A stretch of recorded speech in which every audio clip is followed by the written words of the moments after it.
Vitek here from Wani, and with us today we have the man, the myth, the legend, GORGUTS own Luc Lemay. How you doing, brother?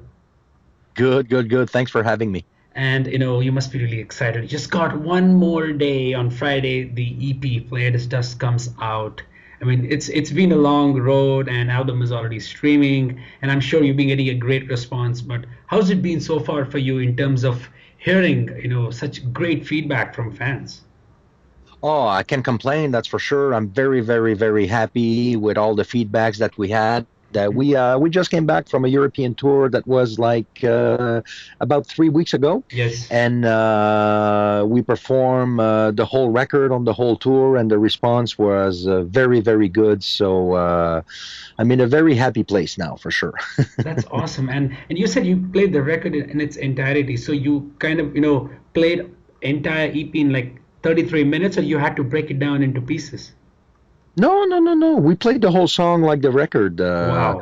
I mean, we opened the show with two songs from Colored Sand, so that the Hmm. fans would be in a more familiar Yes. place, Hmm. instead of starting the show bang with a half an hour song that they Right. never heard. So yeah, we opened the song with two tracks from Colored Sand, Hmm. and then we played the whole new record, and Hmm. after that, we revisit Obscura. some Obscura from Wisdom and older stuff like that. Yeah. Awesome. That's good to hear. And obviously you guys as a band have this excellent capability of writing an album that ends up being, memorable, for a long, long time. I mean, Colored Sands did it, Obscura did it, and now with this EP, I mean, I've been listening it from last 1 month, and every time I listen to it, it gets better, and I get more in-depth idea of how you guys have done. But for you, I mean, you've been doing it for 2 decades. Does it get difficult right now in your phase, to write memorable songs? Because every time you release anything, fans are loving it, and also the expectations increase. Yeah, thanks for the words, but as a composer, it's never easy to write new music, because of Hmm. course you want to avoid to repeat yourself, but also kind of repeating yourself, not in a sense that you're you're using riffs that you wrote before and stuff like that, but Right. that's what makes your own trademark as well. If Hmm. you it's okay also to be in this aesthetics that you used on previous records. So it's never an easy thing, because you don't want to sound like repeating, but you want to write something new. So, but no, so I'm very happy the way this record came out. That's Hmm. why I usually like to take more time in between records, because I can discover new music. So Right. I get influence from new artists that I never heard before, Hmm. and that affects my writing for sure. And also I got to take time, so I can find a topic that I'm gonna like, so I can talk about also for the lyrics. So it's not like I don't picture myself putting out records every year and a half or something. Right. It's no, no. That's awesome because when you wrote Colored Sands, I mean, I'm aware that you were inspired by Opeth and even the Incident album by Porcupine Tree. So, Hmm. obviously with progressive genre being very diverse and people getting to explore a lot of it, and also the running times of the songs, we know, it's more than 9 minutes or 10 minutes. So, was that something which inspired you to explore even more on this EP? I mean, first thing first, for this EP, I wanted to do some. I wanted to challenge myself as far as song structures, Hmm. because I didn't want it to do. I mean, I wanted to do an EP for a long time. So wanting to do an EP, I didn't want it to do an EP, let's say, with three songs. I Yeah. mean, nothing wrong with writing shorter song. It's fine, but Hmm. we did it for 5 records before that. So Okay. what if we try something new? So by wanting to do a very long phrase record, Hmm. that from there, that was really challenging. That was the main point. Also, I've always been a fan of those very long record, like a Catch 33 from Meshuggah, The sugar. Mhm. I from Meshuggah, Chaining the Catacon from Deathspell Omega. The Incident, when I saw that live as well, was a big influence, because seeing the whole record perform like one long song, and I Song. Mhm. really, really liked that. So I said, I would love that out. so much to play a long piece of music like this live, and it's so much fun.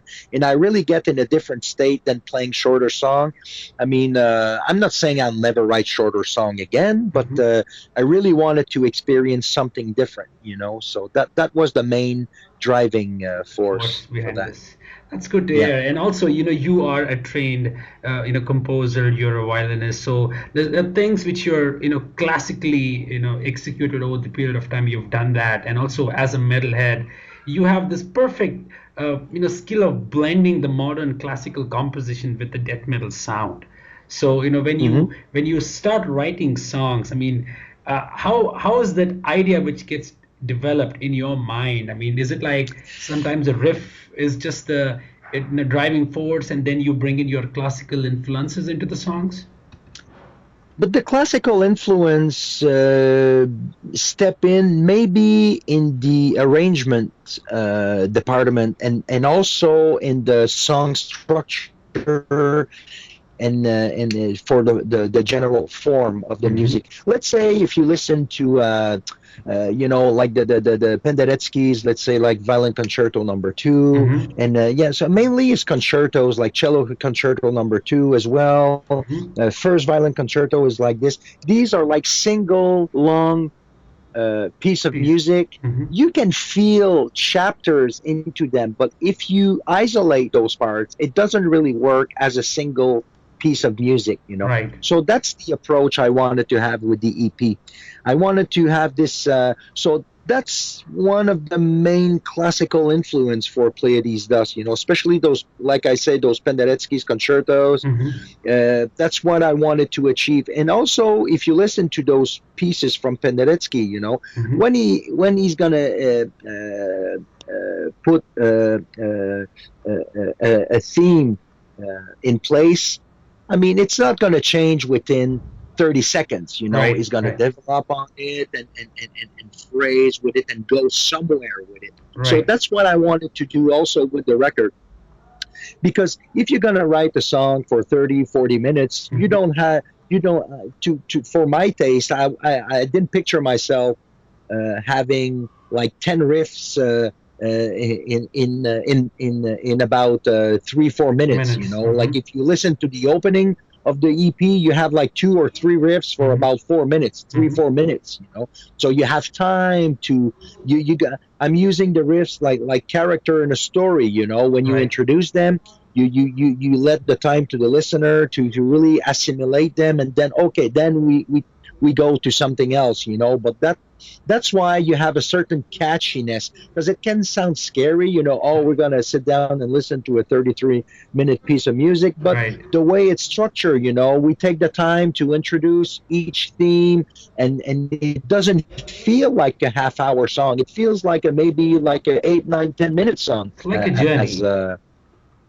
It totally, but it doesn't feel like, okay, after 5 minutes you're looking at your watch and you're like, okay, it's already too much, Exactly. So that's where the challenge was in the writing. It's all about the structure. Absolutely, because I was about to point out the part somewhere towards the 17th minute, which is definitely the quietest part of the EP in terms of how the integration of cymbals to that 4-minute piece has that calm intervention, which eventually ends up those multitude of nuances that are present in those 4 minutes clearly indicate the arrangement side of what you just discussed. So again, when there's a song written in this scope, it demands multiple listens. I mean, people won't get it in just one shot. So definitely not an easygoing EP, but it's something which grows as you listen. Totally. I mean, and that's the beauty of it. I don't want fans to assimilate the thing after 2 listen, and that's the fun of it. It's like let's say sometimes when you really love the movie, you watch it again and you notice thing that you didn't see at all. The first time and the third time, even if you get the whole story, no problem, but there's details, so that's what I want to do with my music. I want to offer something to the fan that they can enjoy on a long period of time. Exactly. Yeah, that's good to hear. And also dividing the songs, I mean, the entire EP into movements. The instrumental side is something that brings out that compositional flair that obviously you have implemented, be it your singing or your guitars, the drums, everything perfectly melts together and has that sort of a meditative, or let me say Yeah, the ethereal vibe that this yeah. entire connection is. So when you sit and arrange these, I mean, it's difficult to break them into movements, and then there's a lot happening. So, it demands a lot of focus, a lot of time. How long did this entire, 33 minutes take to arrange together? Oh, I started working on that in the fall, let's say, of 2014. Wow, I had a that's few ideas, hmm and then by March 2015, I had like the first 20 minutes written. Then we got together to rehearse. I hmm mean, what I did is I wrote the first 20 minutes and I programmed all the drum ideas that I had instead hmm of singing. Usually in the past, I used to, let's say, to be in the same room with the drummer and sing the drum parts that I hear in my head, and then we work from there. So hmm instead of doing it this time, what I did, I programmed all the drums. hmm So I gave that to Patrice with my all my guitars. right, So he had a clear idea of what I heard in my head. And hmm from there, he's free to do whatever he wants, and add whatever details. I mean, he's the drummer, right, so I don't want to act like a dictator. You got to do this, got to do that. I mean, if I hear a blast beat here, we're going to keep the blast beat thing, but you're going to dress it up with your style, style, with your voice. So same thing with bass, same thing with guitar. So I write all the tabs for what I play, hmm send that to Kevin and Colin, and from there they write all their parts, all their and parts. that's the fun part of it, is that when I get the song back with their layer add to it, so it's more orchestrated instead of playing unison everything that I already do. Do. And on this one, Colin brought a lot of ideas for drum, for odd beats and everything, and I didn't have to change any of my riffs, hmm except of a clean part here and there that I kind of switch around some melodic figures, but it didn't really affect, the main idea that I had in mind when I wrote the piece. So we did that. So in March, in about 2-3 days of rehearsal, we got the first 20 minutes together. hmm Then after that, I worked on the last 10 minutes, which is from the Doom riff after the ambient part. Yes. And then we got together in June and we got this all 10 minutes together in a weekend. hmm And then after I wrote the ambient part, because I had the ambient part idea in mind even before I wrote the piece. That was inspired from improvisation that Colin was doing when we were touring for Colored Sand. And I said, oh, I love this impro that you do in the show. So I'd like to write a part using this kind of aesthetic. hmm So I wrote an ambient part and Colin dressed it up, with his style on top of it. So Awesome. that's how it came together, but it was pretty quickly. So we roughly rehearsed like let's say 3 weekends together before we record the album, and then we got together for the recording and did the last run through, and Mhm. but everybody is very well rehearsed and everybody does their work like great. So when we get together, we're not wasting time on learning stuff, and so everybody's on the top of their game. So Awesome. That's good to hear that. And obviously you would be you're done with the European tour. So is there any American tour coming up later this year, or any festivals you're playing? yeah, we're gonna do the Rockfest Festival in Quebec. That's Mm-hmm. gonna be in June, and Yes. I would like to do U.S. tour in the fall. So we're working on that. So soon or later, during the summer, we'll be able to announce dates for a U.S. run for the record. And it's a good thing, that we wait until the fall, because this will give time for people to To really yeah. be comfortable with the music. So when they experience it live, they're gonna know the music well. Music. So it's gonna be a different experience for them. Absolutely. Now, look, you've been there for 2 decades. I mean, even the time how the technical death metal has evolved, with obviously Obscura being influenced, by you guys, and now they're also writing some great songs. So when you hear bands like Obscura, who not just play the death metal but also evolve, keep stretching the maximum possibilities within the genre, which bands do you feel are able to still hold it and evolve and and improve over the period of time? Oh, there's many great bands. I mean, me on my side, I really like Ulcerate. I like Obscura. like them. I don't know their record very well, but Hmm.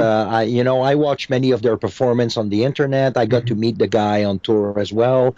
I really like this band also from Italy called Ad Nauseam. I Okay. really, really like the guitar work they do. So, I mean, how can I say that this intricate technical death metal is in a very, very good place, I feel, in these years, because there's a, and I think death metal within the whole metal community, it's Okay. one of the style that I think is one of the most experimental. You're not going to see that much into rock music. I mean, but it's not a type of metal that I know this well. Hmm. But as far as that metal is concerned, I think to me it's one of the most bold and experimental, and go in there to try things, to push, to open new doors every time, So I'm very positive about this style. So, That's yeah, based on your experience, because a lot of fans consider, or let's say metalheads even consider progressive genre as the most bold and evolving, but then totally. and then you say about death metal. So it's very rare people think from this angle when you have the skill of exploring it even within the genre which people don't consider as broad. No, no, because often, people think about death metal just as being okay, blast beat and raw vocals, and that's it. And no, if you take the time to explore in this style, you're gonna find some very amazing gems of music, and bands that are really, really, really pushing it. So. Awesome, that's good to hear, Luke. So before we conclude, how about you describe the sound of Pleiades Dust in, let's say, in just one sentence? It's a journey into, let's say, curiosity in a world where visionary people, in that ancient Near East. So that's where I wanted to take the listeners. Listeners I mean, alike. of course, the words are important, but if you know about the story I'm telling about, and you close your eyes and get into the music, it's all about putting the headphones on Mhm. and cranking the volume, and just let yourself go. So, So yeah. uh, I wouldn't recommend this for a road trip because Totally. To me, it's like a sound painting. That's how I yeah, see it. yeah, Yeah. absolutely. Thanks, Luke. I had a great chat with you. I look forward to see you in States. Like you said, fall, and good luck with the release. And I'm sure it's gonna evolve and stretch over the period of time. So I appreciate you spending some time to have a chat. Perfect. And I really appreciate you take the time to do an interview, and thank you very much for the words and the reviews and the support you bring to the record. I really appreciate.